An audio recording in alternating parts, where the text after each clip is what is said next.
형제들아, 내가 이것을 말하노니 혈과 육은 하나님 나라를 이어받을 수 없고 또한 썩는 것은 썩지 아니하는 것을 유업으로 받지 못하느니라.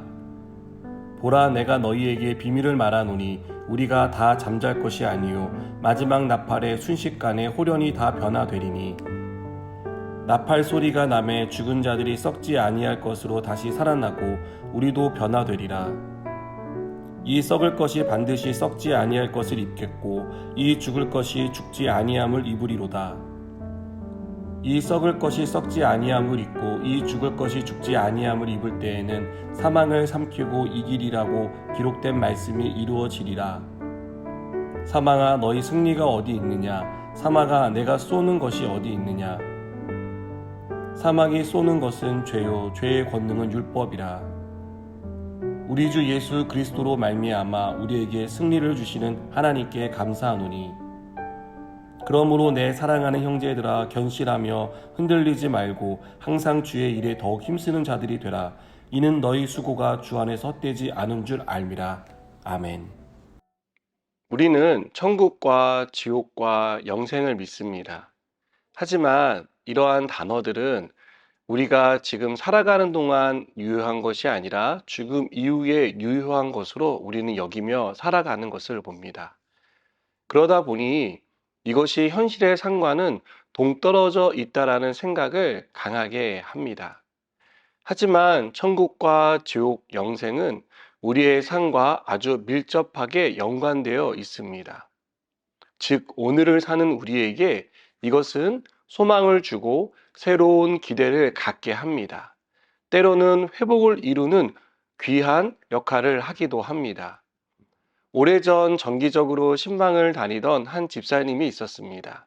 이 집사님은 젊을 때는 남편도 자녀도 경제적으로도 비교적 여유롭게 살았습니다. 그러다 남편이 죽고 자녀도 사고로 죽으면서 경제적으로 극심히 어려워졌습니다.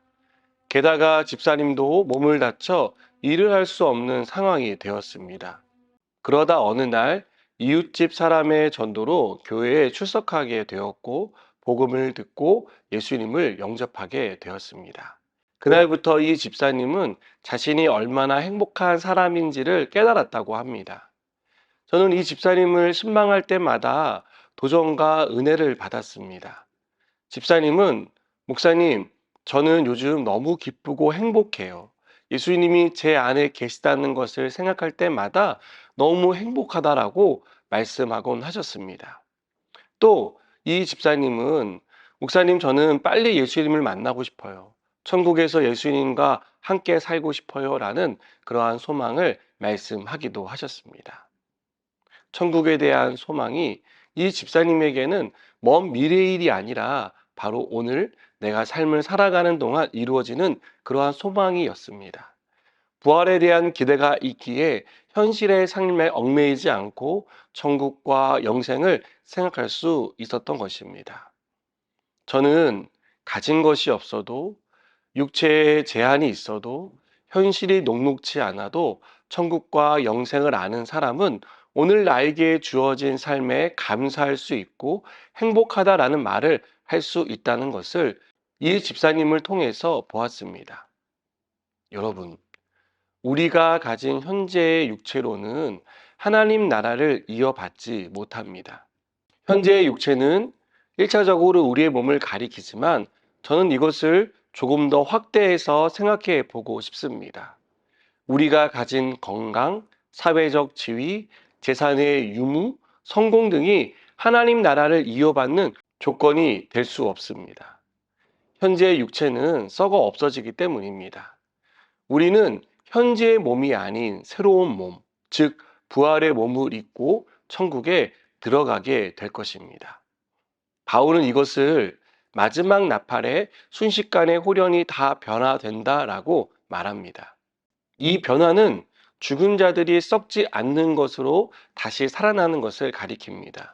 또 살아있는 사람도 새로운 부활의 몸을 입는다는 것을 의미합니다.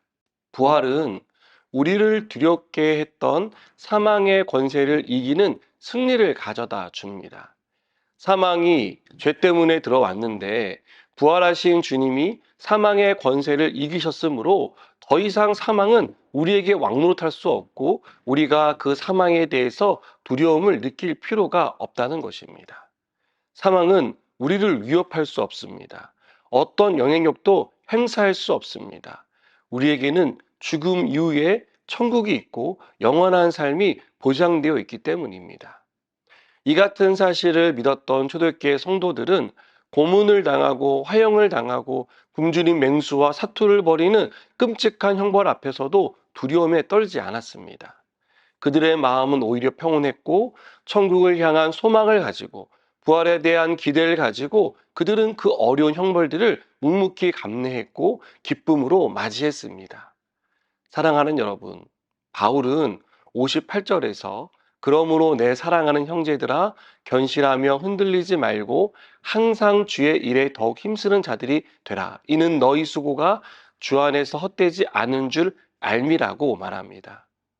믿음 위에 굳게 서서 흔들리지 말라는 것입니다. 그리고 어떠한 상황과 현실이 펼쳐진다 하더라도 주의 일에 힘쓰는 사람이 되라는 것입니다. 사랑하는 여러분, 우리도 상황과 환경에 억눌린 사람이 아니라 상황이 어려우면 어려울수록, 현실이 힘에 겨우면 힘에 겨울수록 믿음 위에 굳게 서는 사람이 됩시다. 오늘의 삶은 힘들고 어렵지만 또 이 상황이 언제 끝날지 알 수 없지만 우리에게는 천국과 영생과 그리고 영광스러운 부활이 있다는 것을 믿고 오로지 주의 일에 힘쓰는 우리 모두가 되기를 주님의 이름으로 축복합니다. 기도하시겠습니다. 하나님, 오늘도 우리가 부활의 소망을 가지고 살아갑니다. 이 땅 가운데 삶이 녹록지 않지만 어려움이 있지만 우리가 부활의 소망이 있기에 감당할 수 있습니다. 하나님, 오늘도 이 은혜로 살아가게 하여 주시옵소서. 예수님의 이름으로 기도드립니다. 아멘.